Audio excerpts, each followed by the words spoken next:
3 ম্যাচের one day series খেলতে 9 March বাংলাদেশে আসছে পাকিস্তান দল এবং 11, 13, 15 মার্চ টানা 3টা ওয়ানডে ম্যাচ খেলবে বাংলাদেশ। শুধু 3টা ওয়ানডে ম্যাচ খেলতে কিন্তু এ দফায় পাকিস্তান আসছে বাংলাদেশে। এর আগে তারা 3টা টি-20 ম্যাচ খেলে গিয়েছিল এবং তারই আরেকটা ভার্সন হিসেবে যেহেতু ওয়ানডেটা সে সময় খেলা হয়নি, ফলে এবার ওয়ানডে সিরিজটা তারা এবার খেলতে আসছে এবং সে কারণে 9 মার্চ পাকিস্তান দল আসলে বাংলাদেশে এসে পৌঁছাবে এবং 3টা ম্যাচই ঢাকায় অনুষ্ঠিত হবে মিরপুর শেরেবাংলা জাতীয় ক্রিকেট স্টেডিয়ামে এবং 3টা ম্যাচই আসলে দিবারাত্রির ম্যাচ। প্রতিটা ম্যাচই শুরু হবে দুপুর 2টা 15 মিনিটে এবং এর আগে কিন্তু লাস্ট অনেক মাস ধরেই বাংলাদেশ দল আসলে ওয়ানডে ফরম্যাটে ম্যাচ খেলছে না। যেহেতু টি-20 বিশ্বকাপ খেলার কথা ছিল বাংলাদেশের, সেক্ষেত্রে টি-20 ফরম্যাটের ক্রিকেট নিয়ে বাংলাদেশ দল আসলে প্রিপারেশনটা নিচ্ছিল এবং টানা কয়েকটা টি-20 সিরিজ খেলেছে।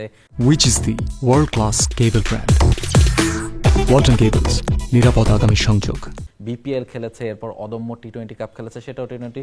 শেষ পর্যন্ত তো বাংলাদেশ দলের বিশ্বকাপ খেলা হয়নি, টি-20 বিশ্বকাপটা। তবে ওয়ানডে ফরম্যাটে অনেকদিন পর আসলে বাংলাদেশ দল মাঠে নামছে অধিনায়ক মেহেদী হাসান মিরাজের নেতৃত্বে। এর আগে ওয়েস্ট ইন্ডিজের বিপক্ষে অক্টোবরে সবশেষ ওয়ানডে সিরিজ খেলেছিল ঘরের মাটিতে এই মিরপুরেই বাংলাদেশ এবং সেই সিরিজটা কিন্তু বাংলাদেশ দল জিতেছিল এবং সেই সিরিজটাও কিন্তু বেশ হাড্ডাহাড্ডি লড়াই হয়েছিল ওয়েস্ট ইন্ডিজের সঙ্গে। সাইফ হাসান, সৌম্য তারা দুর্দান্ত ব্যাটিং করেছিলেন এবং একটা ম্যাচ কিন্তু সুপার ওভারেও গিয়েছিল এবং সুপার ওভারে গিয়ে বাংলাদেশকে হারতে হয়েছিল, সেই স্মৃতিও বাংলাদেশের রয়েছে।